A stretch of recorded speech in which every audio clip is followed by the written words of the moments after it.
Shri B N Haskar, താങ്കളും അത് വായിച്ചിട്ടുണ്ടാകുമെന്നാണ് ഞാൻ കരുതുന്നത്. എല്ലാവരും അത് വായിക്കുന്നുണ്ട്.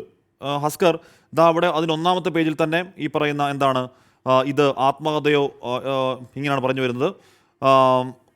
എന്താണ് ഇത് ആത്മകഥയോ ജീവചരിത്രമോ അനുഭവക്കുറിപ്പോ ഒന്നുമല്ല, മറിച്ച് മനസ്സിൽ തോന്നുന്നതും അനുഭവിച്ചതുമായ കാര്യങ്ങളെക്കുറിച്ചുള്ള തുറന്നെഴുത്ത് മാത്രം.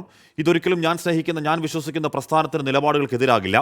തുറന്നെഴുതുമ്പോൾ ചിലപ്പോൾ ചില വിമർശനങ്ങൾ ഉണ്ടാകില്ല എന്നല്ല, അതൊന്നും വ്യക്തിപരമായ കടന്നാക്രമണവുമല്ല, ആരെയും വേദനിപ്പിക്കാനുള്ള കുറിപ്പുമല്ല. അതേസമയം ആർക്കെങ്കിലും വേദനിച്ചാൽ അത് മനഃപൂർവ്വമല്ലെന്നും മുൻകൂർ ജാമ്യം എടുക്കട്ടെ എന്നൊക്കെ പറഞ്ഞ് ഇ പി ജയരാജൻ അദ്ദേഹത്തിൻ്റെ തീർത്തും വൈയക്തികമായ കാര്യങ്ങൾ തുടങ്ങി അദ്ദേഹത്തിൻ്റെ രാഷ്ട്രീയ വ്യവഹാര വഴികൾ കൂടി ഇങ്ങോട്ടേക്ക് വന്ന് എന്ന് പറഞ്ഞാൽ ഇ പി ജയരാജന് മാത്രം പറയാൻ കഴിയുന്ന, ഇ പി ജയരാജന് മാത്രം എഴുതാൻ കഴിയുന്ന, അല്ലെങ്കിൽ ഇ പി ജയരാജൻ പറയുന്നത് കേട്ട ഒരാൾക്ക് എഴുതാൻ മാത്രം കഴിയുന്ന വിവരങ്ങൾ ഇത് മൊത്തം 1974 സ്ഥാപിതമായി ഇന്നേ വരെ ഇത്തരത്തിലുള്ള ഒരാരോപണം കേട്ടിട്ടില്ലാത്ത DC അന്തരീക്ഷത്തിൽ നിന്ന് വ്യാജമായി മൊത്തം എഴുതി ഉണ്ടാക്കി. അതിന് മാധ്യമങ്ങൾ 24 അടക്കമുള്ള മാധ്യമങ്ങൾ എന്തോ ഗൂഢാലോചന നടത്തി എന്നൊക്കെ ഉണ്ടയില്ല വെടിവെച്ചാൽ അതിന് മറുപടിയാകുമോ Shri advocate B N Haskar? അതിന് പാവപരിഹാരം എന്ന വണ്ണം അവിടെ പോയി സരിൻ ലോകത്തെ ഏറ്റവും നല്ല സ്ഥാനാർത്ഥിയാണ് എന്ന് പറഞ്ഞാൽ പിന്നെയും അപഹാസ്യരാവുകയല്ലേ പാർട്ടിയും ഇ പി ജയരാജനും? ശ്രീ ഹസ്കർ.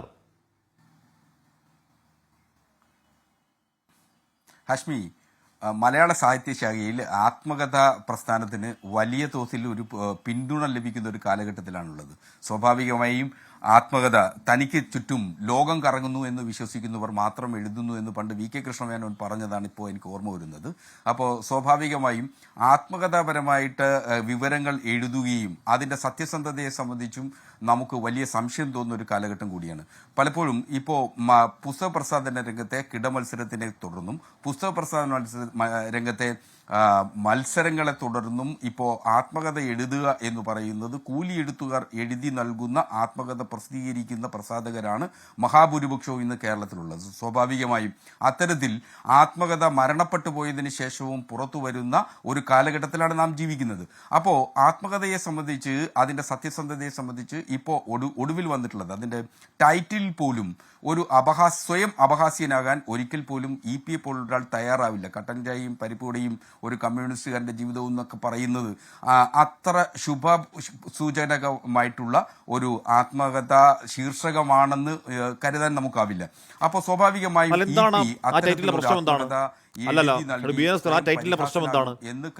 പ്രശ്നം എന്താണ്? അതിൽ EMS കയ്യിലിരിക്കുന്നത് കട്ടൻ ചായയാണ് എന്ന് പറഞ്ഞാൽ ഒരു കാലത്തെ സറ്ററിക് അല്ലെന്നേ അത് ഇപ്പോൾ കട്ടൻ ചായയും പരിപ്പോടയും എന്ന് പണ്ട് ഇ പി ജയരാജൻ പറഞ്ഞ, അല്ലെങ്കിൽ കമ്മ്യൂണിസ്റ്റുകൾ എക്കാലവും കട്ടൻ ചായ മാത്രം കൂടി ജീവിക്കാൻ കഴിയില്ല, അവർ പുരോഗമനച്ചുക്കളെ മുന്നോട്ടേക്ക് പോകണം എന്ന ആ വിവാദം അവിടെ നിൽക്കട്ടെ.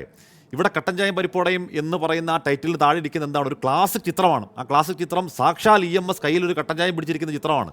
അതെങ്ങനെയാണെന്ന് ട്രോളാവുന്നത് Shri B N Haskar?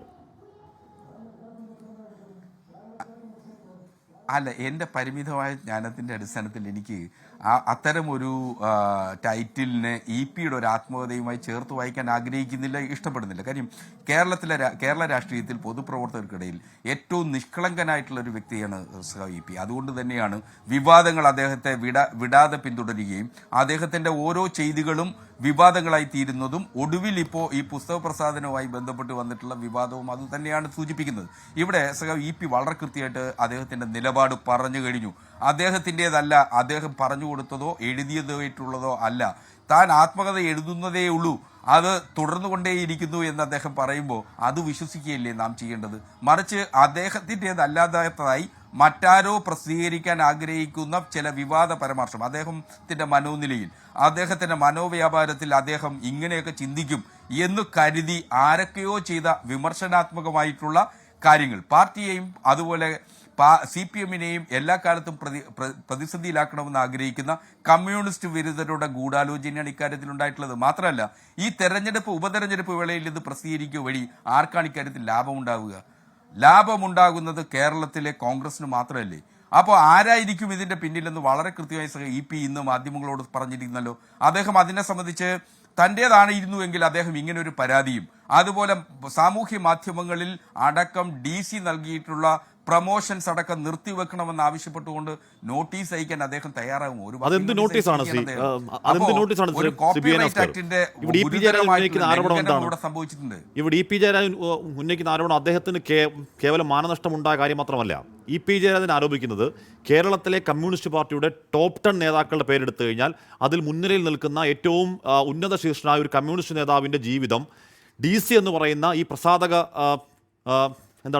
Company, book publishing company അന്തരീക്ഷത്തിൽ ഒന്നുമില്ലായ്മയിൽ നിന്നും 100% കള്ളത്തരം എഴുതിയുണ്ടാക്കി അവരുടെ അജണ്ടയിൽ പടച്ചുവിട്ട് അതിന് മാധ്യമങ്ങളെ കൂട്ടുപിടിച്ചൊരു വിശാലമായ കോൺസ്പിറസി അല്ലേ ഇപ്പോൾ സംശയിക്കുന്നത്?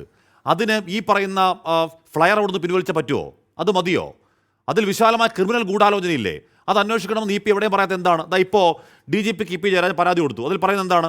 I am astonished and shocked to see the media reports widely publish with certain fictitious imaginary disclosures regarding the contents of my autobiography. The Malayalam Manorama, 24 News and other leading channels are carrying such reports with undue importance and wide coverage.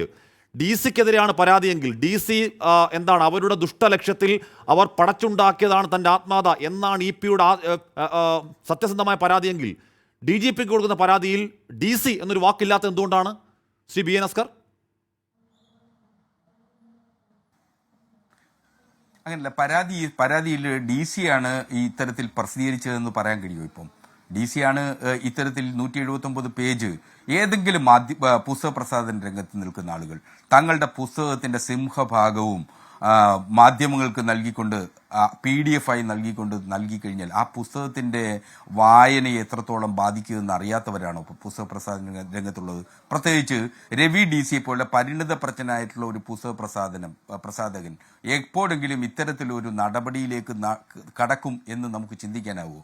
അങ്ങനെ ഒരിക്കലും Ravi DC പോലുള്ള ഒരാൾ ചെയ്യുമെന്ന് കരുതാനാവില്ല. കാരണം ഒരു പുസ്തക പ്രസാധകന്, ഒരു ചെറിയ പുസ്തക പ്രസാധകനായാൽ പോലും, ഒരു സമാന്തര പുസ്തക പ്രസാധകനായാൽ പോലും അദ്ദേഹത്തിന്റെ കണ്ടന്റുകൾ അങ്ങനെ മുഴുവനായി 179 പേജാണെന്ന് PDF ആയി പുറത്തു വന്നിട്ടുള്ളത്. അപ്പോൾ ആ 179 പേജ് ആ പുസ്തകത്തിന്റെ സിംഹഭാഗവും പുറത്തു വിട്ടു കഴിഞ്ഞാൽ ആ പുസ്തകം വായനക്കാർക്ക് വായിക്കുന്നതിന് പണം കൊടുത്ത് വാങ്ങുമെന്ന് കരുതാനാവും. ഇതിലെല്ലാം മൂലധനത്തിന്റെ പ്രശ്നമുണ്ടെന്നേ. അപ്പോൾ സ്വാഭാവികമായും പുസ്തകം പണം കൊടുത്ത് വാങ്ങിയാൽ മാത്രമേ പ്രസാധകനെ സംബന്ധിച്ചിടത്തോളം അത് ലാഭകരമാവൂ. അല്ലാതെ വിവാദങ്ങൾ മൂലം ചാനൽ മുറികളിൽ ഇത് ചർച്ചയായതുകൊണ്ട് പുസ്തകത്തിന് അല്ലെങ്കിൽ പ്രസാധകന് ഏതെങ്കിലും തരത്തിൽ ലാഭമുണ്ടാകുമെന്ന് കരുതാൻ കഴിയില്ലല്ലോ. അപ്പോൾ അങ്ങനെ ഒരു മണ്ടത്തരം പുസ്തക പ്രസാധന രംഗത്ത് ചിരപരിചിത കാലത്തോളമായി നിൽക്കുന്ന ഒരാൾ ചെയ്യും. എന്റെ ചോദ്യം അവിടെ നിൽക്കുകയാണ്. എന്റെ ചോദ്യം DGPക്ക് കൊടുക്കുന്ന ഏറ്റവും ക്രൂഷ്യൽ പരാതിയാണ് എന്ന് പറഞ്ഞാൽ ഇത് വ്യാജമായി പടച്ചുണ്ടാക്കിയതാണെങ്കിൽ പോലീസ് അങ്ങോട്ടേക്ക് പോകണം. DC-യുടെ ഈ പ്രിന്റിംഗ് പ്രസ് റെയ്ഡ് ചെയ്യണം. അവിടെ ബാക്കി കോപ്പി ഉണ്ടെങ്കിൽ പിടിച്ചെടുക്കണം. പോലീസ് സത്വരമായി ആക്ട് ചെയ്യേണ്ട ഏറ്റവും ഗുരുതരമായ പരാതിയാണ് ഇ പിയുടെ പരാതി. ഇതിലൊരു കുറ്റകൃത്യപരമായ ഒരു ഗൂഢാലോചന ഉണ്ടായി മാധ്യമങ്ങളെ ചേർന്ന് എന്നാണല്ലോ പരാതി. അതിൽ DGP കൊടുക്കുന്ന പരാതിയിൽ മനോരമയിലും 24-ലും വന്ന വാർത്ത മാത്രമേ ഇ പിക്ക് പ്രശ്നമുള്ളൂന്നേ. DC-യോട് ഇ പിക്ക് പരാതിയില്ലാത്ത എന്താണ് ശ്രീ അസ്കർ?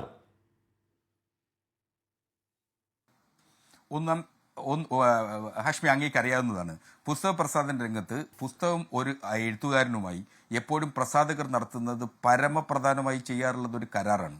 ഇത്തരത്തിലൊരു കരാറുണ്ടെങ്കിൽ DC-ക്ക് ആ കരാർ പുറത്തുവിട്ടാൽ ഇന്ന് വരെ പറഞ്ഞിട്ടുള്ള എന്റെ ചോദ്യം അതേ അല്ല. DGP രണ്ടാമത്തെ പാരഗ്രാഫ് ലിപി പറയുന്നു, the aforesaid act of forgery, preparation of forged document and using it as genuine by giving wide publicity is likely to have wide impact in the social and political arena of the state. Hence the complaint is preferred for a proper investigation and registration of crime against its perpetrators. എന്തുകൊണ്ടാണ് Shri BN Haskar ഈ പറയുന്ന E P Jayarajan അനുവാദം വാങ്ങാതെ, E P Jayarajan അറിയാതെ, കേരളത്തിലെ രാഷ്ട്രീയ നേതാക്കൾ ഒന്നും അറിയാതെ ഇ പി ജയരാജന്റെ പേരിൽ ഒരു ആത്മകഥ പച്ചക്കള്ളമായി പടച്ചുണ്ടാക്കിയ DC-യുടെ പേര് ഇ പി കൊടുക്കുന്ന പരാതിയിൽ കമാന്ന് മിണ്ടാത്തത്? ഹസ്കർ, അങ്ങനെയല്ല. ഇതില് ഇ പി നൽകിയിട്ടുള്ള പരാതി വളരെ കൃത്യമല്ലേ? അതിൽ രവി DC ആണ് 179 പരാതിയിൽ ഇ പി ജയരാജന്റെ ആശങ്ക എന്താണ്? ആ പരാതിയിൽ ഇ പി ജയരാജന്റെ ആശങ്ക ഈ വാർത്ത മാധ്യമങ്ങളിൽ വന്നു, അത് മാത്രമേ ആശങ്കയുള്ളൂ ഇ പി ജയരാജൻ. അല്ലാതെ DC ബുക്സ് ഇത് വാർത്താ സമ്മേളനത്തിൽ ഇ പി ജയരാജൻ പറയും മട്ടിൽ DC ബുക്സ് ഇത് അതിഗുരുതരമായ ഗൂഢാലോചന ഉണ്ടാക്കി എന്ന പരാതി DGP കൊടുക്കുന്ന പരാതി ഇ പിക്ക് ഇല്ലാന്നേ. ആ മൗനം എന്തിനാണ്? സിയോട്? ഡി സിക്ക് തിരിച്ചു വരുമോനും എന്തിനാണ്? D C Books Hashmi D C ബുക്സുമായി ഒരു കരാറിൽ ഏർപ്പെട്ടിട്ടില്ലല്ലോ ഇ പി. അപ്പോൾ ഇ പിയുടേതായ ഈ ഡി സി ബുക്സ് പറയുന്ന ഫ്ലെയർ ഒഴിച്ച് മറ്റൊന്നും ഈ ഡി സി ബുക്സ് പ്രസിദ്ധീകരിക്കേണ്ട ആവശ്യമില്ലല്ലോ. ഡി സി ബുക്സിന് ഇല്ലല്ലോ. അങ്ങനെയാണെങ്കിൽ അഡ്വക്കേറ്റ് കെ വിശ്വൻ മുഖാന്തരം ഡി സി ബുക്സിന് എന്തിനാണ് നോട്ടീസ് അയക്കുന്നത്? ഇ പി ഡി സി ബുക്സിന്റെ പരാതി ഇല്ലെങ്കിൽ ഫ്ലെയറുകൾ പിൻവലിക്കാൻ ആ നോട്ടീസ് അങ്ങ് പരിശോധിക്കൂ. ഫ്ലെയറുകൾ പിൻവലിക്കണം. എല്ലാ സോഷ്യൽ മീഡിയ സാമൂഹ്യ മാധ്യമങ്ങളിലും ഡി സി ബുക്സ് നടത്തിയ അപ്പൊ ചുരുക്കത്തിൽ ഈ പറയുന്ന ഗൂഢാലോചനയും ചുരുക്കത്തിൽ ഈ പറയുന്ന എന്താണ് ഈ പറയുന്ന വ്യാജമായി ഉണ്ടാക്കിയതാണെന്ന വാദവും മാധ്യമങ്ങളെ കൂട്ടുപിടിച്ചുകൊണ്ട് ഇ പിയെ നശിപ്പിക്കാൻ, പാർട്ടിയെ നശിപ്പിക്കാൻ എന്തോ മാരകമായ അന്താരാഷ്ട്ര ഗൂഢാലോചന എന്നുള്ളത് ഇ പി വാക്കുകളിൽ പറയുന്ന വെറും ഗീർവാണം മാത്രമാണ്. പരാതികളിൽ ഈ പറയുന്ന കോൺസ്പിറസിയോ ഈ പറയുന്ന ഗുരുതര പ്രശ്നങ്ങളോ ഈ പറയുന്ന കുറ്റകൃത്യങ്ങളോ ഒന്നും ഇല്ല. കണ്ണിപ്പൊടിയിടല്ലേ, ഐവാഷല്ലേ ഈ പരാതിയൊക്കെ സി അസ്കർ? അങ്ങനല്ല ഹഷ്മി, അല്ല, അതിനെ മറ്റൊരു തരത്തിൽ കാണാം. വളരെ എളുപ്പത്തിൽ ഇക്കാര്യത്തിന്റെ വിവാദം നമുക്കിപ്പോൾ അവസാനിപ്പിക്കാൻ കഴിയും. നിങ്ങൾക്ക് എവിടെ നിന്നാണ് 179 പേജ് നിങ്ങൾക്ക് ലഭിച്ചതെന്ന് നിങ്ങളുടെ അന്വേഷണാത്മക പത്രപ്രവർത്തനത്തിന്റെ എല്ലാ തോതുകളും മാറ്റിവെച്ചുകൊണ്ട് നിങ്ങൾ പറഞ്ഞു കഴിഞ്ഞാൽ ഇത് ആരാണ് പുറപ്പെടുവിച്ചതെന്നും എവിടെ നിന്ന് വന്നുവെന്നും എവിടെ നിന്ന് ഉത്ഭവിച്ചു എന്നും വളരെ എളുപ്പത്തിൽ ലഭിക്കുമല്ലോ. നിങ്ങൾക്ക് ഡി സി ആണ് നൽകിയെങ്കിൽ അത് പറയാനുള്ള ആത്മാർത്ഥത നിങ്ങൾ കാണിച്ചാൽ മതി. അവിടെ ഈ വിവാദങ്ങൾ ഇതെന്തിനാണ് സംശയം? ചെയ്യാത്തിടത്തോളം കാലം എന്താണ് സംശയം? ഇത് അവരവരുടെ കടകളിൽ ഹസ്കർ ഇത് അവരുടെ പുസ്തകശാലകളിൽ ഇ പി ജയരാജന്റെ പുസ്തകം വരാൻ പോകുന്നു, അത് സ്വീകരിക്കാൻ തയ്യാറായിരിക്കുന്നു എന്ന നിർദ്ദേശം നൽകുന്ന ഡി സി ബുക്സ് അവരുടെ ഔദ്യോഗികമായ അവരുടെ ഒഫീഷ്യൽ പേജിൽ ഉടൻ വരുന്നു കട്ടൻ ചായയും പരിപ്പോടെയും ഇ പിയുടെ ആത്മകഥ എന്ന് പറഞ്ഞ ഒഫീഷ്യലി ഇ പി ജയരാജനെ ടാഗ് ചെയ്തിടാൻ ധൈര്യം കാണിക്കുന്ന, അതുവരെ കള്ളത്തരം കാണിക്കാത്ത ഡി സി ബുക്സ്, ബാക്കിയെല്ലാം സുതാര്യമായി ചെയ്യുന്ന ഡി സി ബുക്സ്, അന്ന് 10 മണിക്ക് ഈ ബുക്ക് പുസ്തകശാലകളിലേക്ക് എത്തേണ്ടതാണ് സി അസ്കർ. ഇത്രയും കാര്യങ്ങൾ ഇ പി ഒന്നും അറിഞ്ഞില്ല. അവിടെ officially D C books officially അവരുടെ ഫേസ്ബുക്ക് അവരുടെ ഇൻസ്റ്റാഗ്രാം പേജിൽ ഇ പി ജയരാജ് ടാഗ് ചെയ്തിടുന്നു. പോട്ടെ, ഇ പി രാത്രി ഇൻസ്റ്റാഗ്രാം നോക്കണ്ട, ഏതെങ്കിലും ഒരു പാർട്ടി പ്രവർത്തകർ ചോദിക്കില്ലേ, ഏതെങ്കിലും പാർട്ടി നേതാക്കൾ ചോദിക്കില്ലേ, ഈ പുസ്തകം എന്താണെന്ന് ചോദിക്കില്ലേ? ഇ പി ഒന്നും അറിഞ്ഞില്ല എന്ന് പറയുന്നത് അരിയാഹാരം കഴിക്കുന്നത് വിശ്വസിക്കുമോ ശ്രീ ഹസ്കർ? അല്ല, പലപ്പോഴും ഒരു കമ്മ്യൂണിസ്റ്റുകാരൻ്റെ ഉത്തമവനായിട്ടുള്ള ഒരു കമ്മ്യൂണിസ്റ്റുകാരൻ്റെ പ്രവൃത്തികൾ ഇ പി ഇന്ന് പലപ്പോഴും ഉണ്ടായിട്ടില്ല എന്നുള്ളതൊരു വിമർശനം തന്നെയാണ് പലപ്പോഴും ഞാനടക്കം അല്ലെങ്കിൽ പാർട്ടി പ്രവർത്തകരിൽ പലർക്കും ഉണ്ടായിട്ടുള്ളത്. അത്തരത്തിൽ അദ്ദേഹത്തിന് ജാഗ്രത കുറവുകൾ പലപ്പോഴായിട്ടുണ്ടായിട്ടുണ്ട്. ആ ജാഗ്രത കുറവുകളുടെ കൂടി ഭാഗമാണ്. അതുകൊണ്ടാണല്ലോ വിവാദങ്ങൾ അദ്ദേഹത്തെ വിടാതെ പിന്തുടരുകയും ചെയ്യുന്നത്. അതുതന്നെയാണ് ഇപ്പോഴും സംഭവിച്ചിട്ടുള്ളത്. അദ്ദേഹം എഴുതാത്തതോ അദ്ദേഹം പറയാത്തതോ ആയിട്ടുള്ള കാര്യങ്ങൾ അദ്ദേഹത്തിൻ്റെതായി വരുന്നു എന്നുള്ളതാണ് ഈ വിവാദങ്ങളുടെ മുഴുവൻ പശ്ചാത്തലം. സി പി എമ്മിനെ പടുത്തുയർത്തുന്നതിലും സി പി എമ്മിന്റെ ഓരോ ചുടുകട്ട അടുക്കുന്നത് പോലെ ഈ സി പി എമ്മിനെ കെട്ടിപ്പടുത്തുന്നതിലും നിശ്ചയദാർഢ്യത്തോടുകൂടി പങ്കുവഹിച്ചിട്ടുള്ള ഒരു നേതാവ് തന്നെയാണ് സഖാവ് ഇ പി. ഒരു സംശയ കാര്യത്തിൽ വേണ്ട. അപ്പോൾ അത്തരത്തിൽ പ്രവർത്തിച്ചിരുന്ന ഒരാൾ സി പി എമ്മിനെ എല്ലാ കാലത്തും പ്രതിസന്ധിയിലാക്കുന്നു അല്ലെങ്കിൽ സി പി എം പരാജയപ്പെട്ട് കാണാൻ ആഗ്രഹിക്കുന്നു എന്ന് കരുതാനാവില്ല. അതുകൊണ്ടാണ് സഖാവ് ഇ പി ഇന്ന് അദ്ദേഹം പറഞ്ഞു എന്ന് പറയുന്നിടത്ത് ഇന്ന് പറഞ്ഞത് ഡോക്ടർ സരിനെ സംബന്ധിച്ച് അദ്ദേഹം പറഞ്ഞിട്ടുള്ളത് ഊതിക്കാച്ചിയെ പൊന്നാണെന്നാണ് ഇന്ന് പൊതുസമ്മേളനത്തിൽ അദ്ദേഹം പറഞ്ഞിട്ടുള്ളത്. അതാണ് അദ്ദേഹത്തിന്റെ നിലപാട്. ആ നിലപാടിൽ നിന്ന് അദ്ദേഹം മറ്റൊരു നിലപാടാണ് അദ്ദേഹത്തിൻ്റെതെന്ന് വരുത്തി തീർക്കുന്നതിന് വേണ്ടിയിട്ടുള്ള ബോധപൂർവമായിട്ടുള്ള ശ്രമമാണ് പല ഘട്ടങ്ങളിലായി